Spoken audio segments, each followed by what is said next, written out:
From the studios of Atlantic Television Network, this is ATN International News. First, let's take a look at the headlines. Athletes' status removed following uproar in Kenya. In South Africa, arrested Libyans to be deported.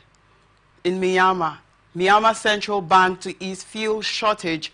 And then into United States, controversies over deporting immigrants. These and many more to come your way in a moment. Please stay with us.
Now the news in details. Authorities in the Kenyan city of Eldoret have removed the statues of 3 athletes after they were widely ridiculed and described as embarrassing and a poorly done joke. The statues were unveiled ahead of Thursday's ceremony giving Eldoret city status. However, local residents and Kenyans online said they bore little resemblance to the athletes they allegedly represent.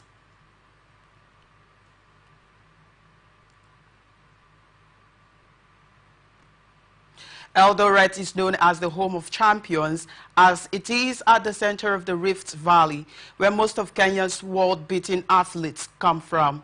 Statues were removed overnight before President William Ruto officially designated Eldoret a city. The town this week unveiled several artistic works, including 3 statues of athletes and other monuments such as a maize cob and a milk foundation, which were supposed to represent the area's sports and agricultural heritage, and were erected at various strategic roundabouts in the town. But the artworks immediately drew widespread criticism, becoming objects of ridicule rather than the pride they were supposed to elicit. Kenyan, who shared a photo of a statue of a female athlete suspected to represent 1,500-meter world record holder Faith Kipyegon, said the works represented collective mediocrity as a country.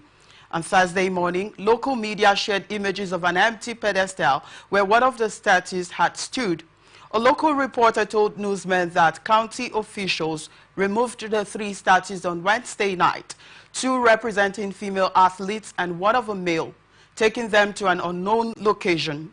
Authorities have not indicated who they represent, but social media users have described one as a statue of Kipyegon and other of Kipchoge. However, their depiction of the athletes has been described as substandard. Kenyans online have been welcoming the removal of the statues. It was not clear whether they would be replaced or not ahead of the ceremony to declare Eldoret Kenyan's 5th city. President Ruto hosted athletes who won medals at the 2024 Olympics, where they were each rewarded with money in accordance with a government scheme meant to motivate athletes for good performance. Kenya was the highest-ranked African country at the Paris Olympics, coming 17th on the medal table with 4 golds and a total of 11 medals.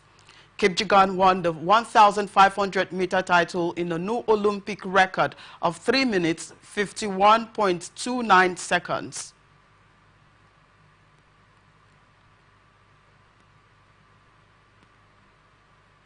the first woman to win 3 consecutive golds in the event.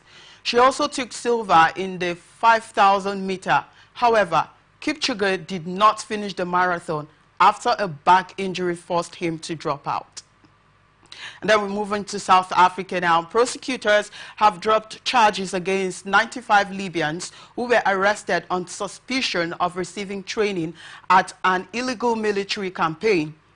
National Prosecuting Authority spokesperson Monica Nyuswa said the case was withdrawn due to insufficient evidence.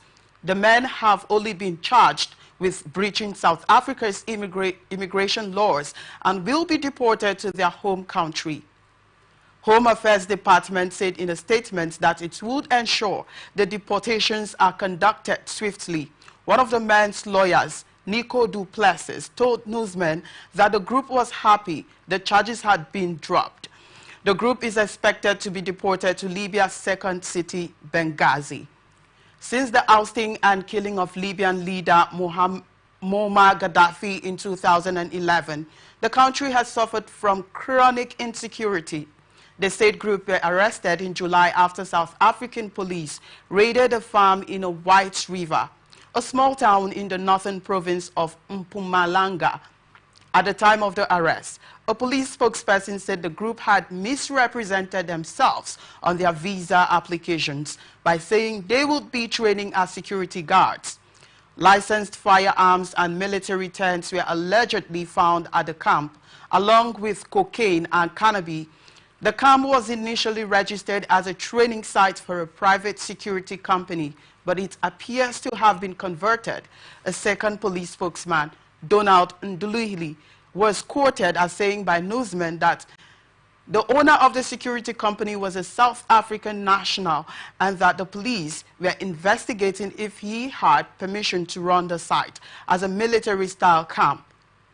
Although the men will be deported, there will still be an investigation into the owners of the farm.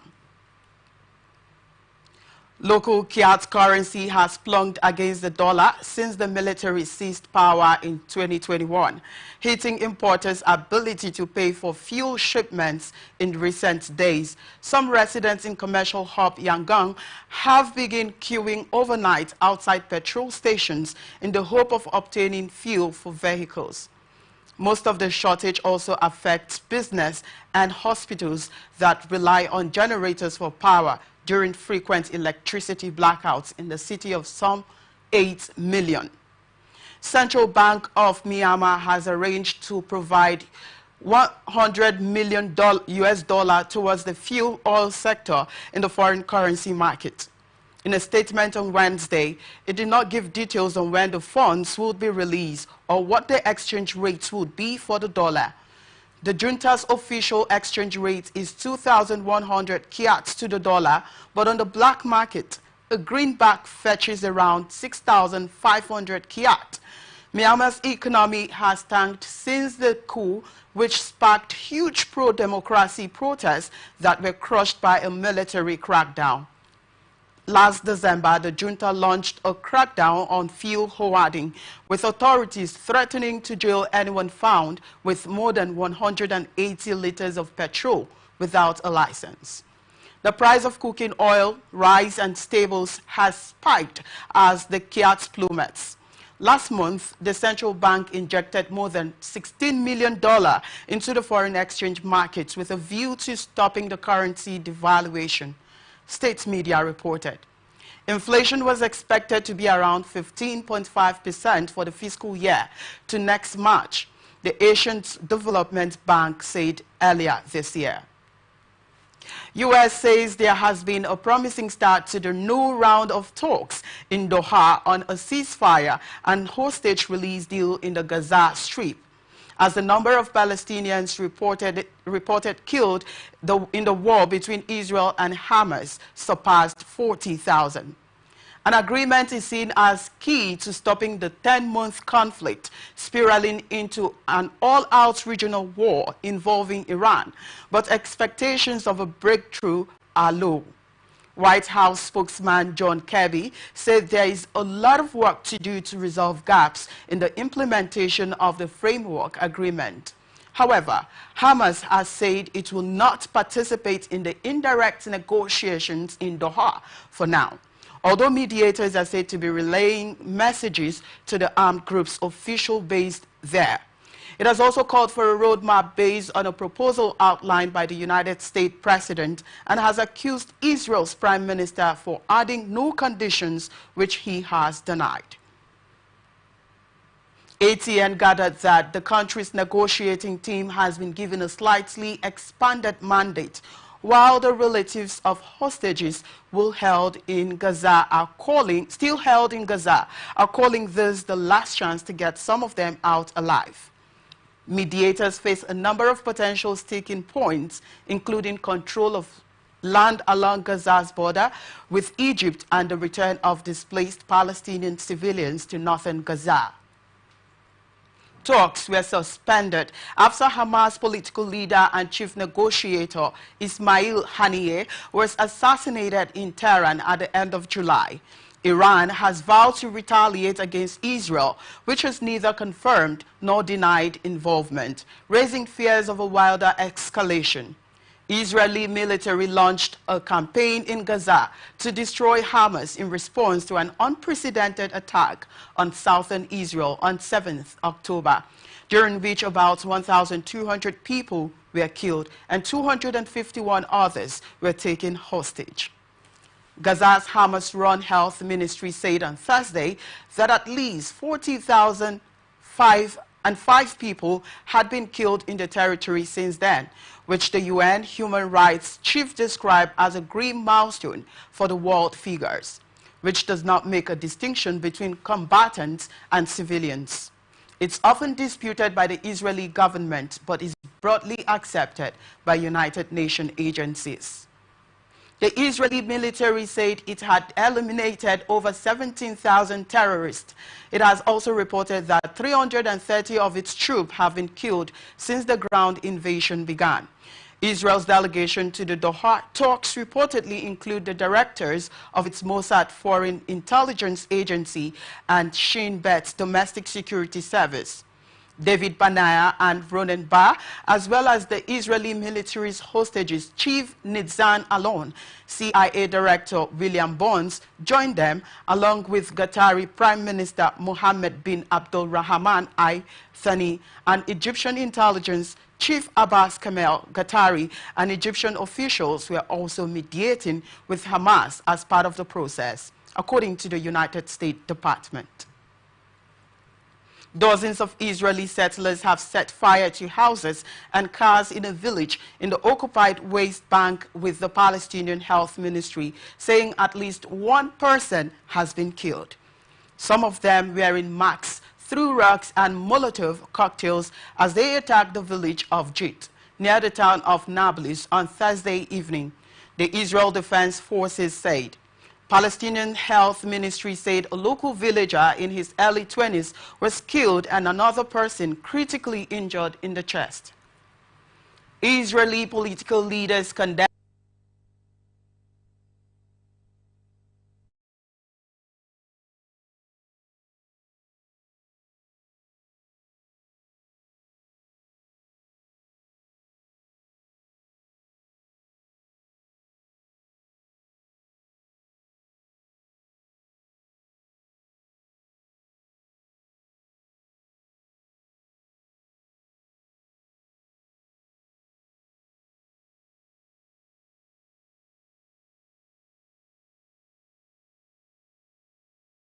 one Israeli national was detained in Jit. Footage has emerged on social media purportedly showing houses and vehicles set ablaze in Jit. Late on Thursday, plumes of smoke are seen rising above the village. Israel Prime Minister Benjamin Netanyahu's office said in a statement that those responsible for any criminal act will be caught and prosecuted.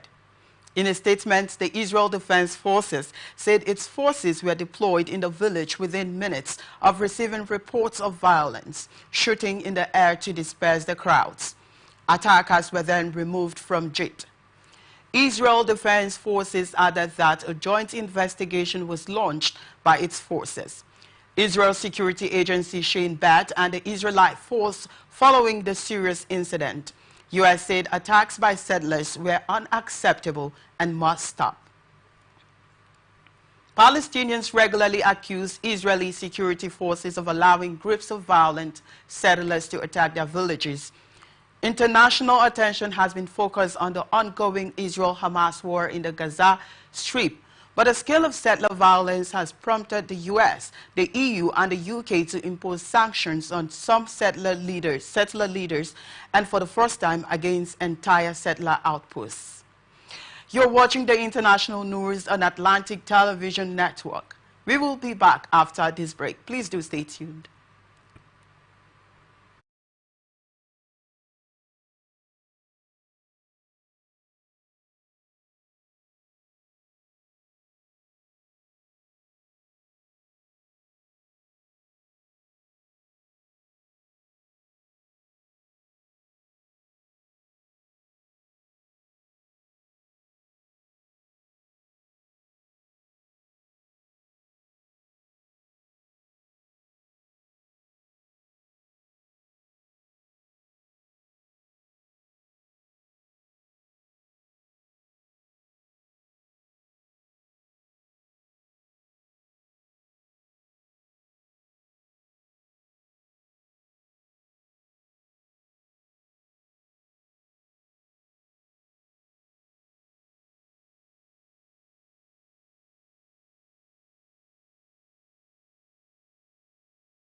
Welcome back. This is the international news on Atlantic Television Network. Now on to the rest of our stories.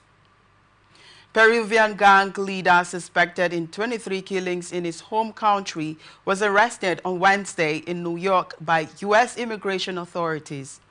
Gianfranco Torres Navarro, the leader of Los Killer, who is wanted for the killings in Peru, was arrested in Endicott, New York, about 145 miles northwest of New York City.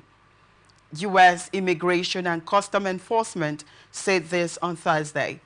It is being held at a federal detention facility near Buffalo, pending an immigration hearing. Torres Navarro, 38 years old, entered the U.S. illegally at the Texas-Mexico border on May 16. He was arrested the same day and given a notice to appear for immigration proceedings, according to the agency, known as ICE. U.S. authorities moved to arrest Torres Navarro after receiving information on July 8 that he was wanted in Peru. Immigration agents also arrested Torres Navarro's girlfriend, Michelle Sol Ivana Ortiz Ubilus, described by Peruvian authorities as his right hand. She is being held at a processing center in Pennsylvania, according to ICE's online detainee locator system. Online immigration detention records for Torres Navarro and Ortiz Ubilus did not include information on lawyers who could comment on their behalf.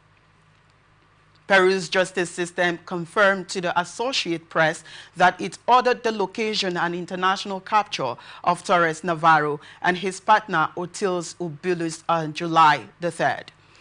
Colonel Franco Moreno, head of Peru's High Complexity Crime Investigations Division, told newsmen on Thursday that they tracked phone calls, geolocations, and messages from Torres Navarro and his gang of at least 10 members, according to Peruvian authorities. Torres Navarro is the leader of a criminal organization known as Los Quilas de Ventanali Waikalo that has used violence to thwart rivals seeking to cut into its core business of extorting construction companies.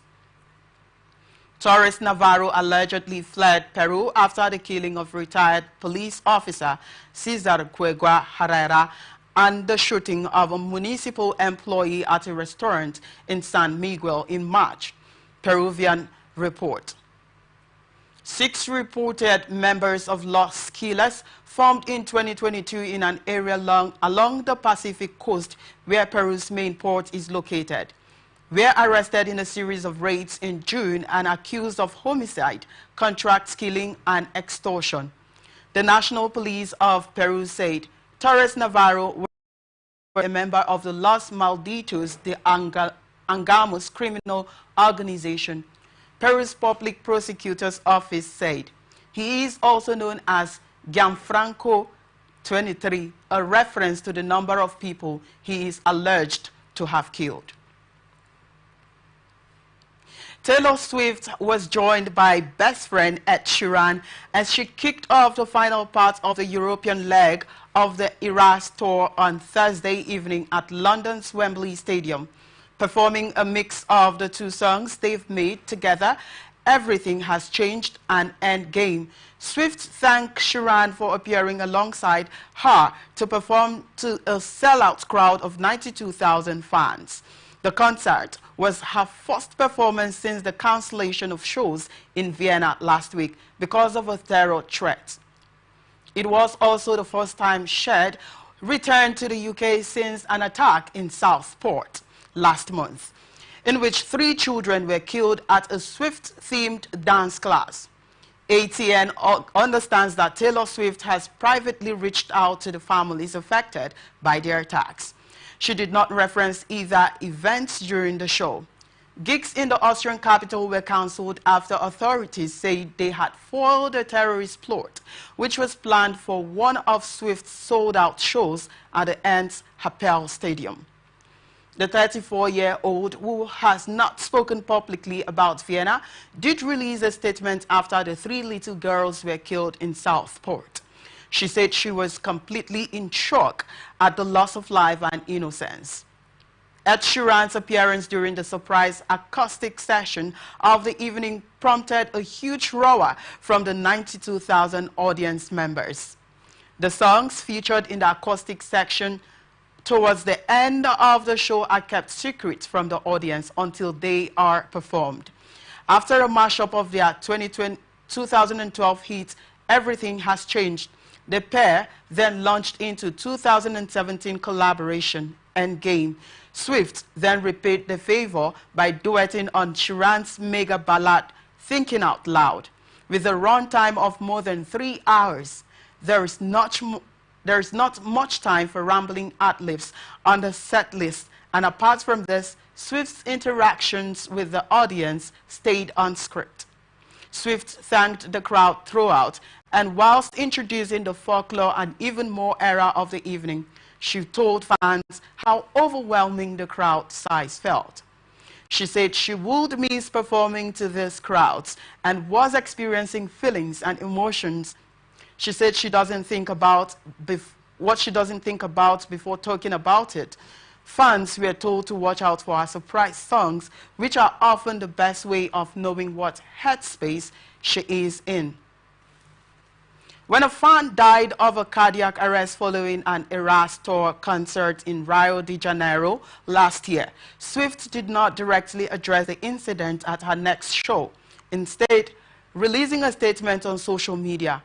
However, fans interpreted her choice of the song Bigger Than the Whole Sky as a tribute to 23-year-old Ana Clara Benavides Machado on Thursday evening. Swift chose to perform King of My Heart from Reputation and The Alchemy from her latest album, The Tortured Poets Department. Both choices gave little away about how she might be feeling, but showcased just how large her repertoire of song is. More security had been put in place ahead of our Wembley run, which ends on Tuesday. Non-ticket holders were banned from standing outside the stadium during the show, a practice known as tailgating. Fans were also reminded of Wembley's strict bag policies, which featured an extensive list of banned items.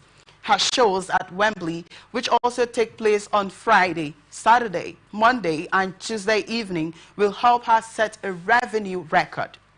She previously played for 3 nights at the same venue in June, but returns for 5 more nights to equal the record previously set by Take, that in 2011. Swift has also already played in Edinburgh, Liverpool, Cardiff, Dublin as part of her UK and Ireland leg. Including songs from 10 of her studio albums, her setlist featured 46 songs, 16 costume changes, and a total run time of more than 3 hours. The tour, which will end later this year, has traveled all over the globe. She started in Glendale, Arizona in March last year and spent 6 months in the US before heading to gigs south of the border in Mexico, Argentina, and Brazil. This year began with shows in Japan, Australia, and Singapore before the European leg started in France in March, and the first UK dates in Edinburgh in June. But she's not done yet and will be heading back to finish the tour in the US and Canada later in 2024.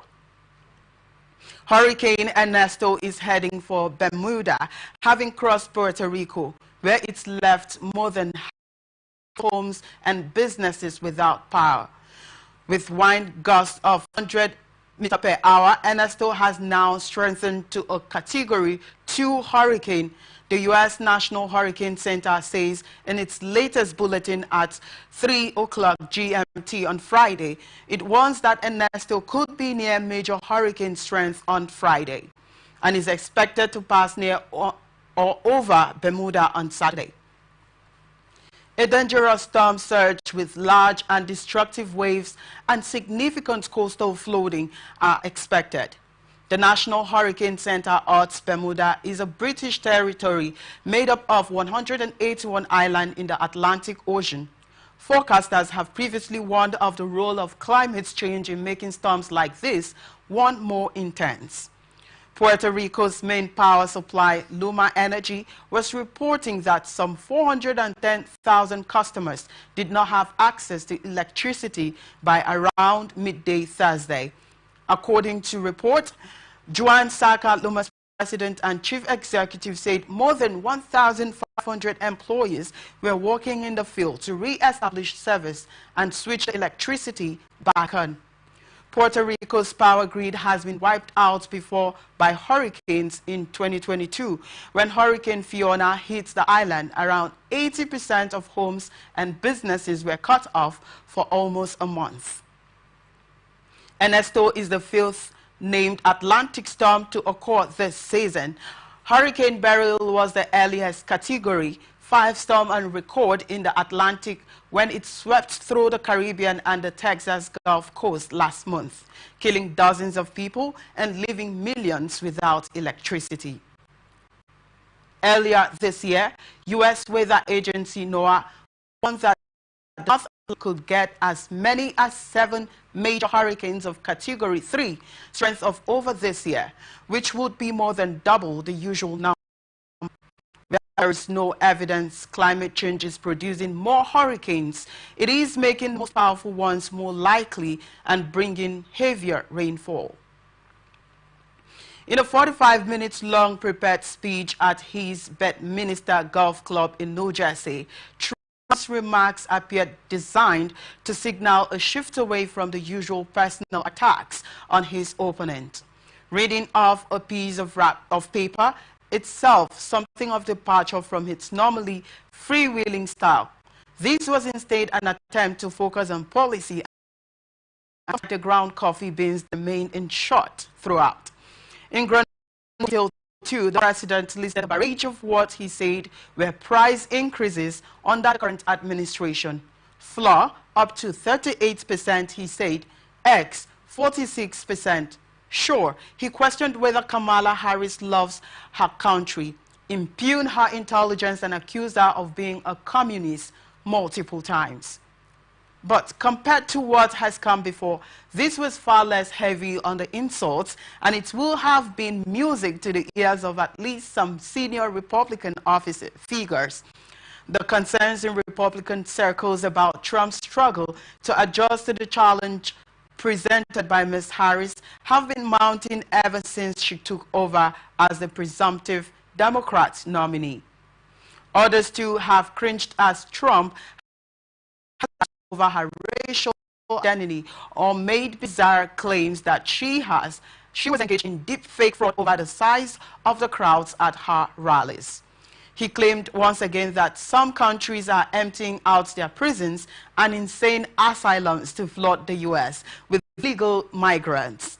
Despite there being no data on the prison history of migrants crossing the border or their mental health status.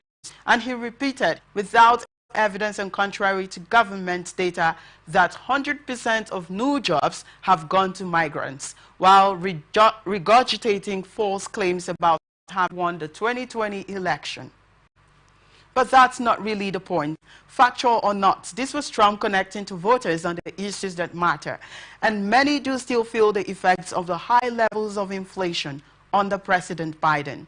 And with Harris yet to sit down for a formal media interview, he worked hard to land some blows against her on her record. In particular, remarks she made in 2020 during widespread protests over police reform, where she appeared sympathetic to calls to reduce spending on the police. He also claimed with some merits that she had stolen his pledge to end tax on tips in the U.S. service industry, complaining that it would have been nice if she had seen fit to give him credit. The big question, of course, is whether Trump himself can stay on message and stick to these kinds of talking points. Large parts of the conference, he was very much his usual self, giving long-winded diatribes about the mechanics of electric trucks. A drill, baby drill, promised to increase oil extraction, and at one point declaring that he's a big fan of electricity. But something was missing. Somewhat akin to a man from the meat marketing board being forced to give a lecture about the health benefits of carrots. You couldn't help feeling that none of this sat very natural for a politician whose whole political strategy has so often been fueled by invective. Opening the floor to question from reporters, he was asked whether he indeed stepped back from the vitriolic character assassinations of his opponents. Later, figures from the Department of Homeland Security and Pew Research indicates that there are around 11 million undocumented immigrants currently living in the U.S., a number that has remained relatively stable since 2005. Most are long-term residents. Nearly 4/5 have been in the country for more than a decade. Immigrants who are in the country without legal status have the right to due process, including a court hearing before their removal. A drastic increase in deportations would likely entail a large expansion of the immigration court system, which would be set by clerks. Most immigrants already in the country entered into the deportation system, not through encounters with immigration and customs enforcement agents, but through local enforcement.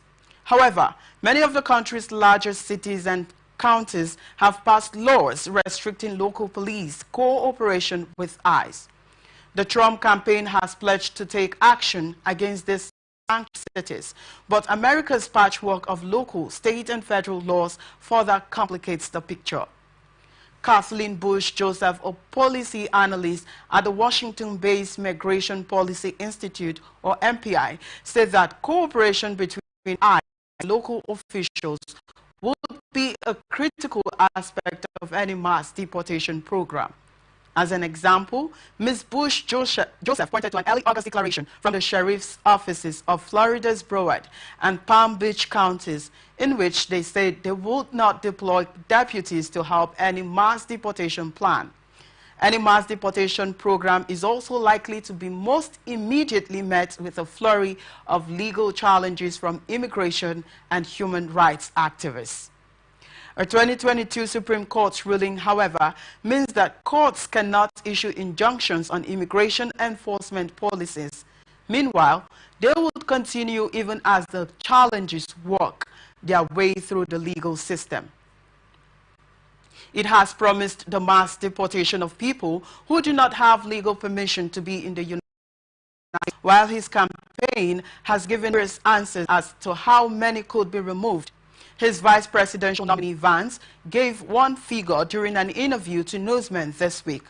However, even as it is, has formed a key plank on the Trump platform with signs at his rallies, reading mass deportations now. Experts say there are significant legal and practical challenges to expelling so many people. Sweden has reported a case of a more severe strain of Mpox, claiming it is the first Clade 1 variant to be detected outside of an ongoing outbreak in African countries. It was diagnosed in a person who sought care in Stockholm after being infected in an area of Africa where this strain of the virus is spreading, according to the country's public health agencies. The announcement came a day after the World Health Organization declared that the outbreak of Mpox in several African countries constituted a global health emergency. This was the second declaration in the last 2 years of Mpox as a public health emergency of international concern, states. The majority of cases and deaths related to the current outbreak are in the Democratic Republic of the Congo, but the virus has been detected in at least 12 other African countries, according to the African Convention. Global health authorities have confirmed the first case of a new strain of the Mpox virus outside Africa, making a concerning development in the ongoing outbreak. The case was detected in Sweden, where a traveler returning from Africa tested positive for the Clade IB strain of Mpox. This strain has been linked to a rapidly spreading outbreak in Africa, prompting the World Health Organization to declare a global public health emergency. Swedish health officials disclosed that the infected individual contracted the virus while in Africa and is currently receiving treatment. The Clade IB strain involved in this case is a variant of Clade 1, which is endemic to the Democratic Republic of Congo. The virus appears to spread more easily through close contact, including sexual contact, raising concerns about its potential to cause a wider international outbreak. Dr. Brian Ferguson of the University of Cambridge echoed these concerns, noting that the case in Sweden was alarming, but not unexpected given the severity of the outbreak in Africa. There will likely be more cases in Europe and other parts of the world, as there are currently no mechanisms in place to stop imported cases of Mpox from spreading, he said. The World Health Organization's declaration of the outbreak in Africa is a public health emergency of international concern, underscores the seriousness of the situation. Since January 2023, the outbreak in the Congo has led to 27,000 reported cases and over 1,100 deaths, predominantly among children. The virus has since spread, further exacerbating the crisis. In response to the escalating situation, the Global Vaccine Alliance, Gavi, has allocated up to $500 million to procure vaccine for countries affected by the Mpox outbreak in Africa. The United States and Canada have so far not reported any cases of the Clade IB strain, but public health agencies are closely monitoring the situation. The U.S. Center for Disease Control and Prevention has issued an updated health alert network advisory and a travel health notice to inform clinicians, travelers, and public health partners about the spread of the virus to regions that have not previously, according to U.S. Clade 1 Mpox is associated with a greater number of severe infections and a higher mortality rate compared to Clade 2. In 2022, the World Health Organization declared a public health emergency in response to an outbreak of Mpox caused by Clade 2, which resulted in over 95,000 cases across 115 non-endemic countries.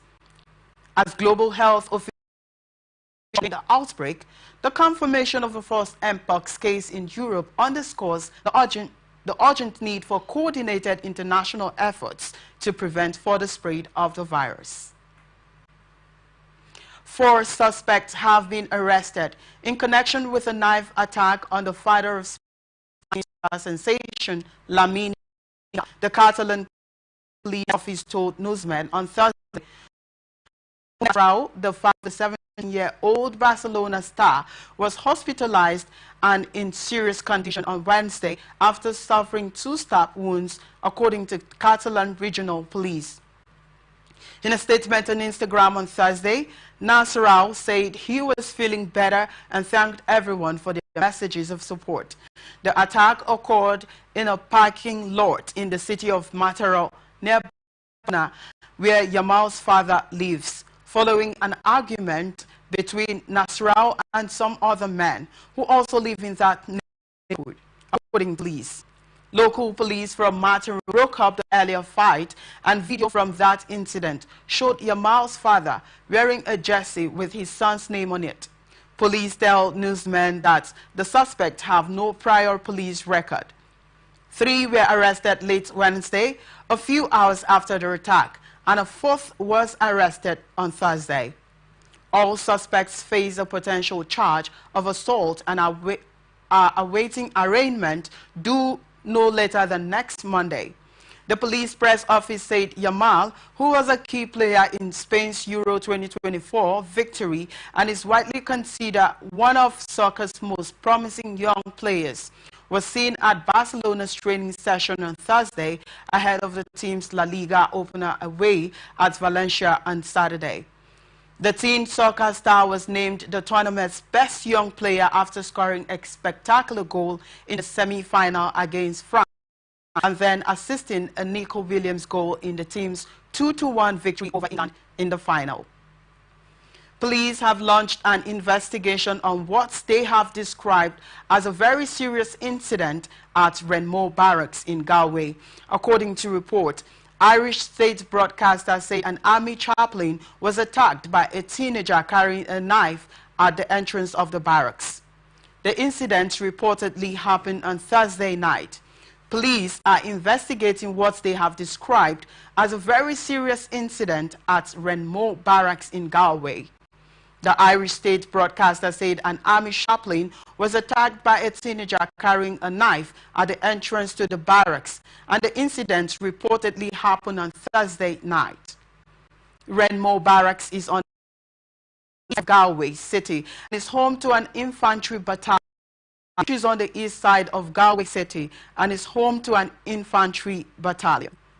Protests in India after a mob vandalized a hospital where a female trainee doctor was raped and murdered in West Bengal state. The hospital was attacked on Wednesday during the massive Reclaim the Night march held in Kolkata city to protest against the brutal crime. Smaller protests were also held in many other Indian cities like Delhi, Hyderabad, Mumbai and Pune. The country's largest grouping of doctors has announced a nationwide strike of non-emergency services on Saturday. Doctors' associations in other cities and political parties in West Bengal have also planned marches on Friday and over the weekend to protest against the attack. Tens of thousands of women across the state participated in the Reclaim the Night march on Wednesday night to demand independence to live in freedom and without fear. Though the protests were largely peaceful, clashes erupted between the police and a small group of unidentified men who barged into the RG Car Hospital, the site of the crime, and ransacked its emergency ward. Videos circulated online showed the men smashing beds and equipment with sticks. Protesters told newsmen that some doctors and hospital staff were injured in the attack. Some police vehicles were also damaged in the chaos, and tear gas had to be used to disperse the crowd. Kolkata police have arrested 19 people in connection with the incident so far. On Thursday, the Indian Medical Association condemned the attack, calling it hooliganism, unleashed on protesting students, and announced the withdrawal of non-emergency services for 24 hours, starting from 6 GMT on Saturday. Hundreds of thousands of people are being advised to evacuate the parts of Japan, with some homes losing power on Friday. As Typhoon approaches the east coast near the capital, the storm, located 121 nautical miles southeast of Yokosuka, Greater Tokyo, has intensified to the equivalent strength of a Category 4 hurricane, bringing winds of up to 212 kilometers per hour as it moves north at 18 kilometers per hour, according to the Joint Typhoon Warning Center. Ampil has rapidly intensified over the past 2 days, partly because it moved over very warm water, meaning more moisture in the air to fuel the typhoon. It could strengthen further in the next 12 hours, with the storm reaching peak intensity as it passes by Japan. More than 178,000 households, nearly 404,000 people in total, were issued evacuation advisories in the cities of Mobara and Asahi near Tokyo and Iwaki. Fukushima Prefecture, which are near the east coast, expected to feel the brunt of the storm by late Friday. Local authorities called on the elderly, those with disabilities, and anyone living in high-risk areas to evacuate. A similar notice was issued in the city of Yokohama, south of Tokyo, with authorities warning that all residents should be prepared to evacuate by Friday afternoon. As rain and wind picked up in coastal areas, more than 2,000 households lost power, according to electricity company. Railways and airlines are also cancelling services on Friday during the peak summer travel season. Two major airlines, Japan Airlines and All Nippon Airways, cancelled about 500 flights in total, serving the capital's Haneda and Narita's airports, according to reports. Rail travel has been disrupted too. 6 lines on Japan's extensive bullet train network are suspending services between certain stations and warning of major delays on Friday, including the key Tokaido line that connects Tokyo with Osaka. Meteorology officials have warned that some parts of northern and eastern Japan may see violent winds, rough seas, heavy rain, flooding, landslides, and overflowing rivers, according to reports. They urge the public to exercise caution and stay prepared. And that's the international news for today. Before we go, another look at the major stories. In Kenya, athletes' status removed following uproar. And in South Africa, arrested Libyans to be deported. And then in Asia, Myanmar Central Bank to ease fuel shortage. And in the United States, controversies over deporting immigrants. And that's it on the news for today. I am Victor Peter. Thank you for watching. You can follow us on our social media platforms on X, formerly Twitter, at Atlantic TV Network, Facebook and YouTube, Atlantic Television Network, Instagram at Atlantic TV Network. Watch us live on our website, atlanticnetwork.tv. Peace and unity are the pathways to progress. Business news comes up next.